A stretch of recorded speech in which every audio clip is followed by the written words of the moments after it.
Hey, everybody. What I'm going to talk about tonight is determining if a connection is real or determining what's real in connections that, sometimes people are just confused about it. They can't determine if it's real or not.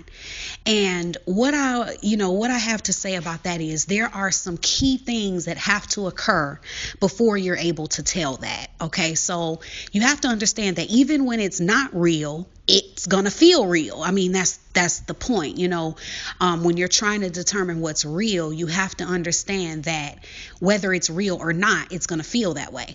It's gonna seem that way.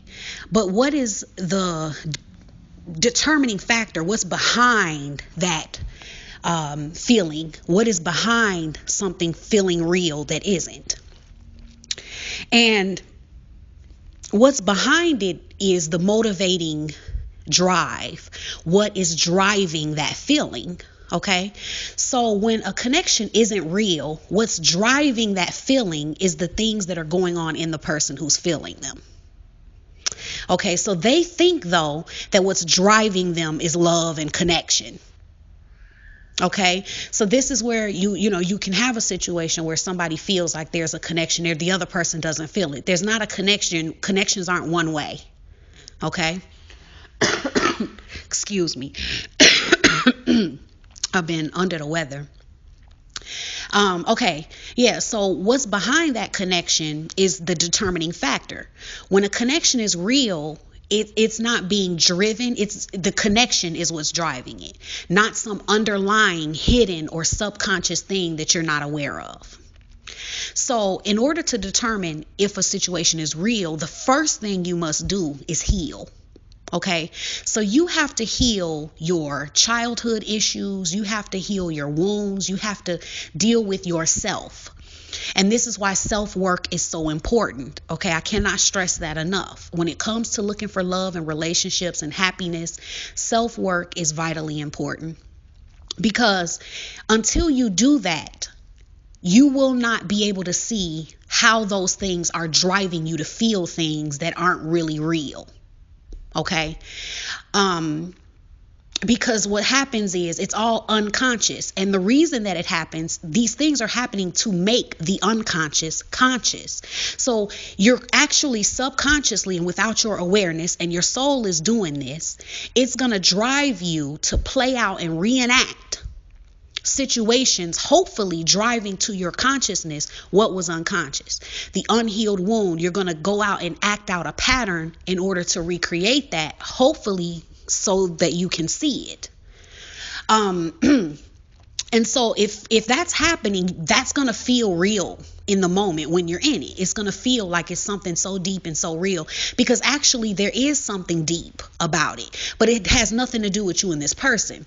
The wound is deep. What's unconscious is deep. What's hidden in you is deep. And so you're going to feel something coming from such a deep place, and you won't be able to recognize that it's coming out of things that are going on inside of you. So when that's happening, it feels very real. And the only way to see if it actually is to get rid of those motivating, driving factors and then see what's there and see if that connection stands. A lot of times, and sometimes it is a real connection. And then sometimes it's not going to be. When that stuff is gone, then you're going to be able to see the connection clearly. That longing and all of that intense pull, all that stuff just fades away. Because it's not, well, that's a whole other depth of how, true connection doesn't even have those components in that same way. But that's not what this video is about. The other thing is you have to break attachment. So say, for instance, if this is someone you've really been dealing with, especially if you've been sexually involved with them, because sexual activity does not create connection, but it does create attachment. And people mistake attachment for a connection. Okay, so you have to break attachment in order to see if something is real. So you have to get rid of the need for it and the need to be attached. You have to be able to be detached and kind of see what's really going on. So without being healed and without being able to be detached, you're not going to be able to determine what's real. You're not going to be able to see what you're really left with. Okay, so that's that, guys. So remember, when you're trying to determine what's real, you need to clear out all of the things that make it foggy for you. And that's going to be attachment and wounds, inner child healing, and different wounds that you're not wanting to face. And sometimes the connection, quote unquote, is a way to avoid having to face those things. And that's what's driving the connection you're actually experiencing is with you and your own wounds, but you're projecting it on this person and saying that you're experiencing it with them, and they cannot be experiencing it at all. Okay, so in true connection, the other person is experiencing the connection as well, and I think I did a video about that. Like, if it's a one-sided thing, that's just you being attached to somebody. And, because connection is two ways. That's like saying, just think about what connection is. Okay, even if we take, because it gets kind of, how can I say it? It gets kind of an abstract thing when we try to think about it in terms of love and relationships. But if we just think about what connection is, that's just like me saying, if I pick up my phone and saying I'm finna connect with you, and I call you and your phone is off, or your phone doesn't have connection, or you won't answer it, I can't say we connected, because I called you, like, because I'm trying to connect with you and I'm feeling, I can't say that we're having a connection. So even if I pick up the phone and call and you don't answer, or your phone doesn't have service where I can get a connection with you going, even if I sit on the phone and talk to myself and act like it's you, and I say everything I wanted to say, I can't say that I told you those things and that we had a connection, like that I connected with you and I discussed something with you. Yeah, I was talking and I felt like I was getting it off my chest, but we didn't have a connection, because, connection has to be two ways. It's a back and forth, and like when whatever your signals you're sending out, that person is picking up and they're sending signals back. Okay. And if you're having that whole experience completely by yourself, okay, that's not connection.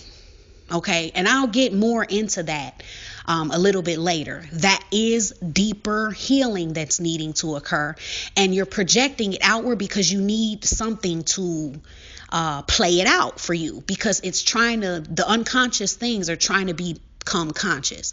So you're needing a situation to play that out, and that's why you're having a whole experience on your own.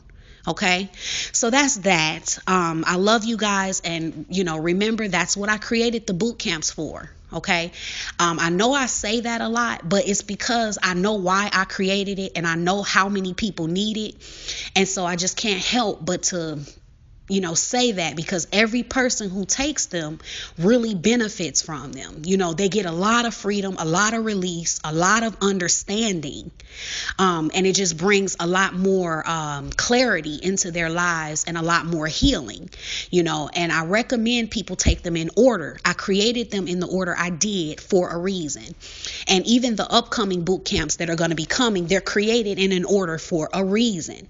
Okay, so the 5 Hours to True Love boot camp is foundational. It's going to get you ready. It's going to get your mind right, because it's going to be harder for you to do the stuff in the Rise of the Divine Feminine boot camp if you haven't done the 5 Hours to True Love boot camp, which you don't have to do it if you already understand the information in it, but it's just that most people don't. Okay. And that 5 Hour to True Love boot camp really has you in the mindset where you really understand what attracting love is really about, because what people think it's about in the world, that's not what it's actually about.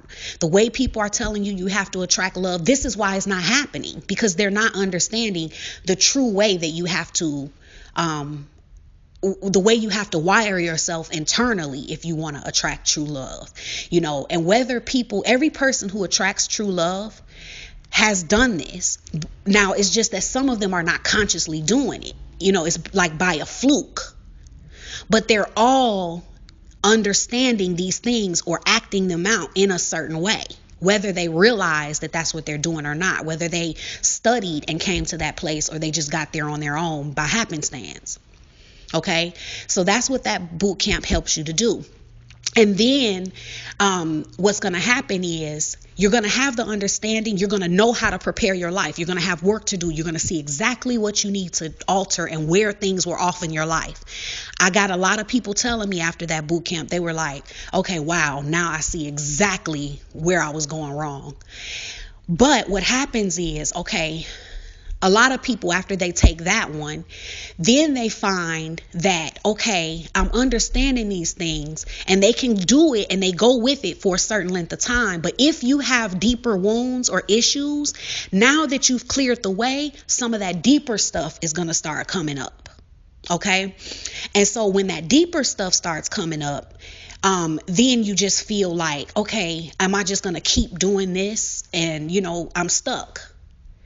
And that's where it's like, okay, that one takes you through going through the deeper stuff that's really buried under the surface, and really causes you to be able to rise, because that's where a lot of people end up having trouble. They have the understanding, their mind is prepared, they know what they need to do, but then something is just not letting them do it.